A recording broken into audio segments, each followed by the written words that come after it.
The year is 1976. Listen to the sound of banjos carried on a warm breeze, mingling with the joyful shouts echoing across the water. The Florida sun is high in the sky, filtering through the dense canopy of cypress and pine trees, dappling the sandy shores of Bay Lake with shifting patterns of light. This was a place meticulously crafted to evoke the spirit of an old-fashioned swimming hole, a highly engineered fantasy of a rustic bygone era. But if you were to stand on those same shores today, the music has long since ceased.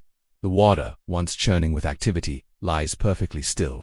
The OL swimming hole is now a silent, shadowed basin, a testament to time's relentless march. We tend to imagine ruins as monumental remnants of ancient civilizations' grand stone cities, swallowed by jungles and faraway lands, but sometimes the most profound ruins are the ones that were built for our own fleeting amusement, left to surrender to the quiet, unhurried reclamation of nature. Our journey today takes us back to the shores of that very lake, to a place known as River Country. It wasn't just another water park. It was the world's first fully themed water park, a pioneering concept that opened its gates on June 20, 1976. The narrative was simple yet deeply resonant. It was an invitation to step into the world of Huckleberry Finn, to experience the idealized, adventurous spirit of a rustic American swimming hole. This was not a place of neon plastic and sterile concrete. Instead, it was a landscape of man-made boulders, wooden flumes, rope swings, and tire swings, all designed to blend seamlessly with the natural Florida environment. For a quarter of a century, it was a sanctuary of manufactured nostalgia, where countless families created memories of a simpler time, a sun-drenched escape just a stone's throw from the towering spires of the Magic Kingdom. It promised a day of unplugged, old-fashioned fun, a dip into a collective American memory that was, in itself, a beautiful illusion. The true peculiarity of River Country, the detail that set it apart from every water park that would follow, lay hidden within its very heart, the water itself. In an age where modern water parks rely on heavily chlorinated, crystal-clear water circulating through closed-loop systems, River Country embraced a far more audacious and organic approach. The park's creators engineered a unique and complex water system that was directly integrated with the adjacent Bay Lake. A large, inflatable rubber bladder, like a giant dam wall, separated the park's water from the main body of the lake. From this contained area, water was pumped up to a high point filtered through layers of sand and diatomaceous earth, a process designed to mimic the natural purification of a mountain stream and then channeled into the park's slides and pools. This meant that the water you were swimming in was, essentially, filtered lake water. It retained the brownish tea-colored tint of the natural lake, a feature that was both a core part of its rustic charm and, ultimately, a source of growing concern. This symbiotic relationship with nature was River Country's most defining characteristic, a bold experiment in authenticity that would be unthinkable by today's standards. Imagine for a moment the scenes captured on countless reels of 8mm and Super 8 film during those golden years. The grainy, warm-hued footage shows families squinting in the bright sun, their laughter almost audible above the gentle whir of the camera. A father helps his young daughter onto a tire swing, her small legs kicking with excitement before she lets go, dropping with a gleeful splash into the murky water below.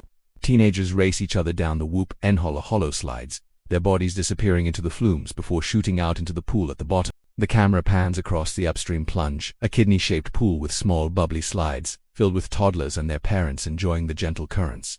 It was a perfect portrait of American leisure, a vibrant tableau of summer days that seemed like they would never end.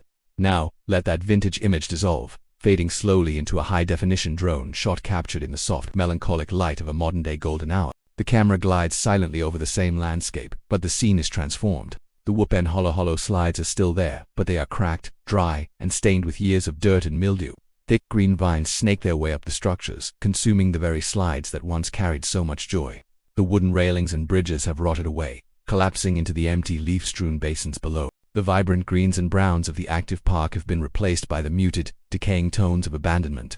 Spanish moss hangs like gray ghostly veils from the overhead trees, swaying gently in the humid air, the only movement in a place that has fallen completely silent.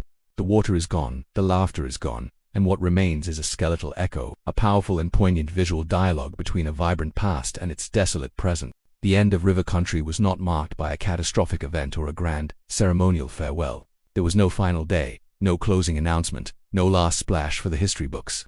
Its demise was a slow, quiet, and almost imperceptible process, following the sharp and sudden downturn in tourism that gripped the entire travel industry after the events of September 11, 2001. The park closed for its usual seasonal maintenance at the end of that summer, but when the spring of 2002 arrived, its gates simply remained locked. Initially, the official word was that it would reopen if and when demand returned, but the demand never returned to the levels needed to justify its operation. Days turned into weeks, weeks into months, and months into years.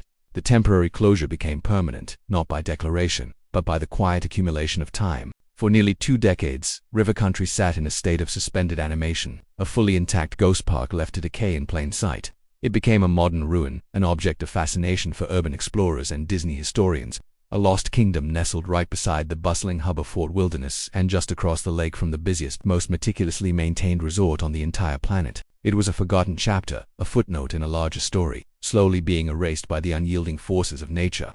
In the end, the story of river country is a profound meditation on the nature of our creations and their relationship with the world they inhabit.